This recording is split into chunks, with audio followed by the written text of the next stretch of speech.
आज हम वशिष्ठ धर्म सूत्र के विषय में अध्ययन करेंगे कि वशिष्ठ धर्म सूत्र में जो उद्धरण लिए गए हैं वो ऋग्वेद एवं वैदिक संहिताओं से लिए गए हैं और जो ब्राह्मण ग्रंथ हैं उन ब्राह्मणों में ऐत्रेय एवं शतपथ ब्राह्मण के कुछ अंश भी संकेत के रूप में हमें मिलते हैं। वाजसनेय एवं काठक जो संहिता है उसके भी नाम इसमें आए हैं। साथ ही आरण्यकों, उपनिषदों एवं वेदांगों के उद्धरण मिलते हैं। इतिहास और पुराणों की भी चर्चा है और इस धर्म सूत्र में व्याकरण, मुहूर्त, भविष्यवाणी, फलित ज्योतिष, नक्षत्र विद्या आदि का भी इसमें उल्लेख मिलता है। इसमें यह जो धर्मसूत्र है, वशिष्ठ जो धर्मसूत्र है, इस धर्मसूत्र को तंत्र वार्तिक में कहा गया है इस धर्मसूत्र के विषय में कि इसको ऋग्वेदी लोग पढ़ते थे। विश्वरूप, मेघातिथि तथा अन्य जो व्याख्याकार हुए हैं उन्होंने भी इसकी चर्चा की है और इसको उद्धृत किया है।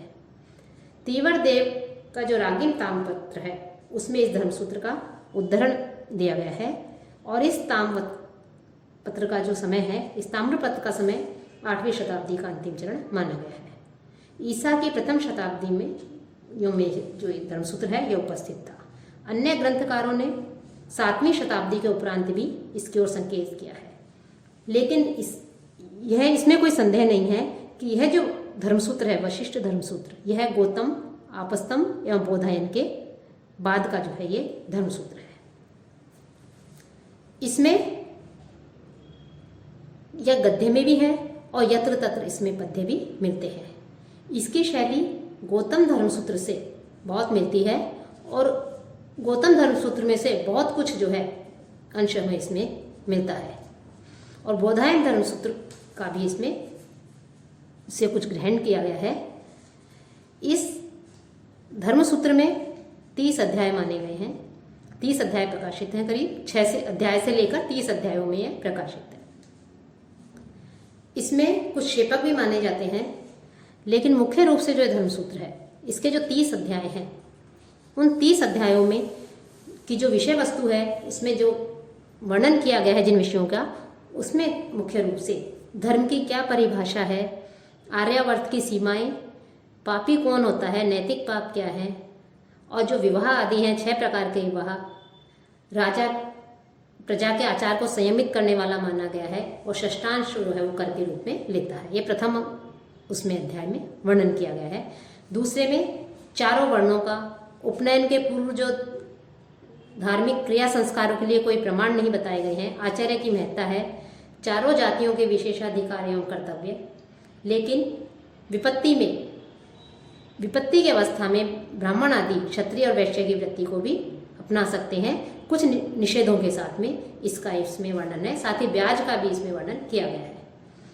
आगे के जो अध्याय हैं उन अध्यायों में धन संपत्ति की प्राप्ति पर क्या नियम है, पंक्ति पावन कौन होते हैं, पवित्रीकरण की क्या विधियां है, आचमन, शौच, इनका वर्णन है।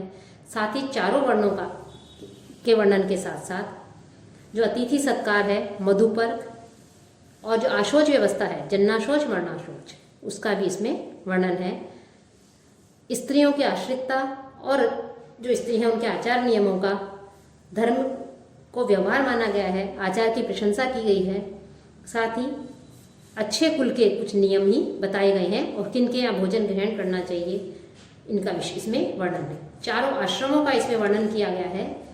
इसमें जो ब्रह्मचर्य आश्रम है उसमें विद्यार्थी के क्या कर्तव्य हैं, क्या नियम है, गृहस्थ के क्या नियम है, अतिथि सत्कार के विषय में, अरण्य अथवा वानप्रस्थ अवस्था में रहने वाले जो ऋषि मुनि हैं, साधु हैं, उनके क्या कर्तव्य हैं, सन्यासियों के क्या नियम हैं, किन्हें विशिष्ट सम्मान देना चाहिए, कि यज्ञ के पुरोहित, दामाद, राजा, मातुल एवं पितृकुल तथा स्नातक, इसमें पहले किसे भोजन दिया जाए, इसकी व्यवस्था इसमें बताई गई है। श्राद्ध के क्या नियम है, उपनयन की वेशभूषा क्या है, उसके कैसे मेखला आदि धारण की जाए, भिक्षा मांगने की क्या विधि है, और जिनका उपनयन संस्कार नहीं होता है उन लोगों के लिए किस प्रकार के प्रायश्चित करना चाहिए, इसका भी इसमें उल्लेख मिलता है। साथ ही इसके और जो अध्याय है उसमें स्नातक के लिए आचार विचार, आचार नियम, वेदाध्ययन प्रारंभ करने के क्या नियम है, वेदाध्ययन में जब समाप्त हो जाता है या जो अनध्याय आदि है उसका उल्लेख है। साथ ही जो किस भोजन को ग्रहण करना चाहिए और किसको नहीं, कि भक्ष्य का भी इसमें वर्णन किया गया है। न्याय व्यवस्था का इसमें वर्णन है। साक्षी हैं, उन साक्षियों की पात्रता के विषय में वर्णन उल्लेख हमें मिलता है। जो 3 प्रकार के प्रमाण माने गए हैं, कि जैसे लिखित अर्थात कागज आदि में लिखा गया पत्र आदि, साक्षी उसका वर्णन है। अधिकार प्रतिकूल अधिकार, राजा आदि का इसमें भी वर्णन किया गया है। साथ ही ओरस पुत्र जो है, उस ओरस पुत्र की प्रशंसा की गई है। 12 प्रकार के पुत्र माने गए हैं, उनमें ओरस पुत्र की सबसे अधिक प्रशंसा की गई है। संपत्ति का विभाजन किस प्रकार से कैसे करना चाहिए, कैसे देना चाहिए, अविवाहित कन्या के को उसमें जो है अधिकार दिया गया है या नहीं, इसका भी जो है इसमें वर्णन है। प्रतिलोम जो जातियां मानी गई हैं, उनके लिए भी बताया गया है कि किस प्रकार से उनके लिए वेदाध्ययन आदि का निषेध किया गया है। पुरोहित की महत्ता, राजा के कर्तव्य, इसका उल्लेख के साथ ही कई बार जाने अनजाने में व्यक्ति जो है उससे कुछ शास्त्र निषिद्ध जो कर्म है वो कर्म हो जाते हैं, या पाप कर्म में वो लिप्त हो जाता है। तो उनके लिए किस प्रकार से कौन सा प्रायश्चित करना चाहिए, क्या व्यवस्था की गई है, उस प्रायश्चित व्यवस्था का उल्लेख है।